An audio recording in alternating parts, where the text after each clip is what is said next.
Shopping secondhand is easier said than done, so in today's video, I'll be diving into how I purchased my dream dior purse through Japanese eBay.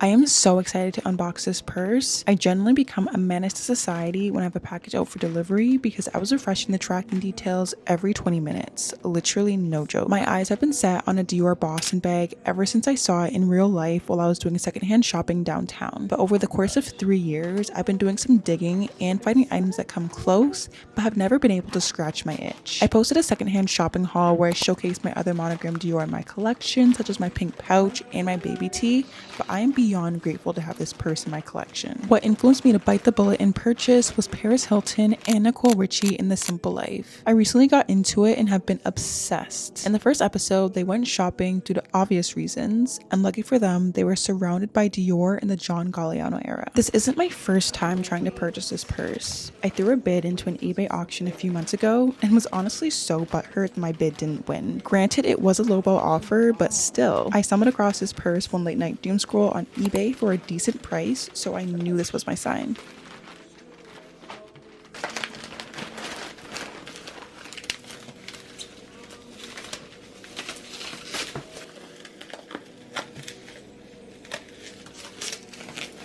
Okay.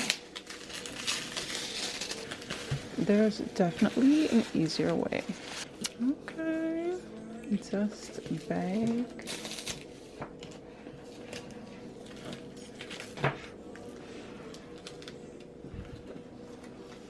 Oh, she's so pretty. Oh my gosh, there is the paint stain, whatever that is, like, oh. I'm going to share a few things I make sure to note before purchasing secondhand and some things that I do differently. A few requirements that need to be met is a good price point, good condition, and reputable seller. This listing was almost perfect. There is a noticeable flaw, but there are some things I just have to sacrifice. I make sure to do an in-depth scan of every photo so I'm fully aware of the condition before justifying the price. I read the caption in case I miss anything and check out the seller's other listings and feedback to make sure nothing weird is going on. My favorite step is using reverse image search on Google because I'm able to compare price points on other sites and see if any images were pulled from the internet. Something I do differently is wait for a response from the seller before moving forward with the purchase. Granted, the seller was in a different time zone and I was so eager to purchase, but I do not recommend buying out of impulse. Another thing I do to make sure I'm getting the best deal is pay attention to the keywords sellers are using in their listings. When you're shopping for designer or vintage pieces, you can't always rely on one search term because not every seller is well versed in fashion terminology. The same bag could be described as a shoulder bag, crossbody, pochette, handbag, or even just by the name of the collection. So whenever I find a listing that's similar to what I'm searching for, I take note of the different words the seller is using and search those terms individually. I'll also mix them with more general keywords like the brand, color, material, style, or the era. This helps me find listings that I probably wouldn't have come across with a basic search. So the biggest tip I can give you is don't just search for what you call the item. Search for every possible way someone might describe it. That's how you uncover more options, compare prices, and potentially find your dream piece for way less.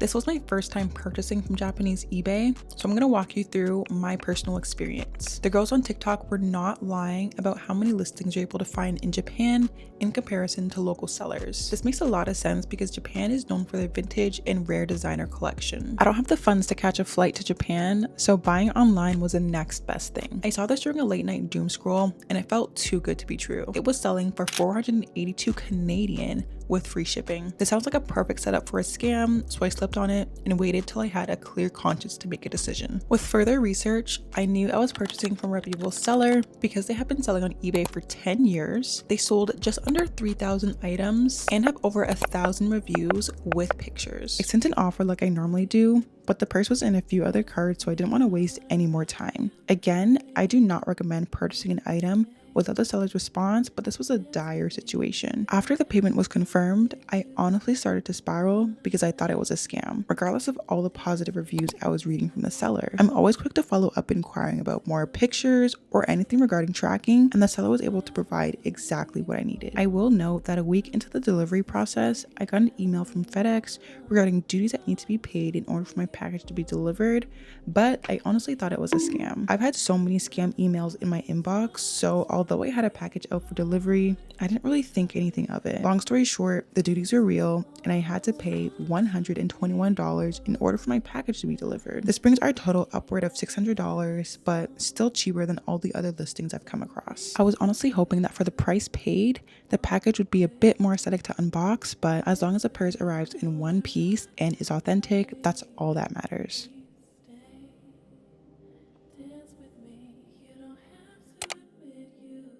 I'm going to show you how to change your settings on eBay so you can see listings that are located in Japan. This only works on a desktop, so make sure you're using a computer. First, search for the item you're looking for using the eBay search bar. Beside the blue search, you'll see an advanced option.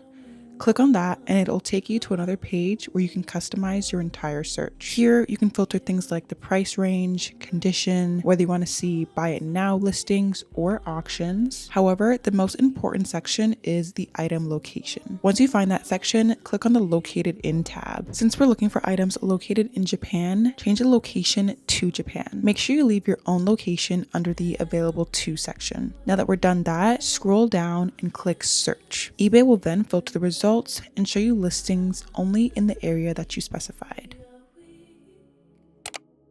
Thank you all for watching today's video. I hope the tips I shared were helpful and you're able to use them the next time you shop secondhand online. Side note, I purchased this bag charm to cover the paint stain and I think it suits the bag perfectly. Be sure to like, comment, share, and subscribe, and I'll see you all in my next video. Bye!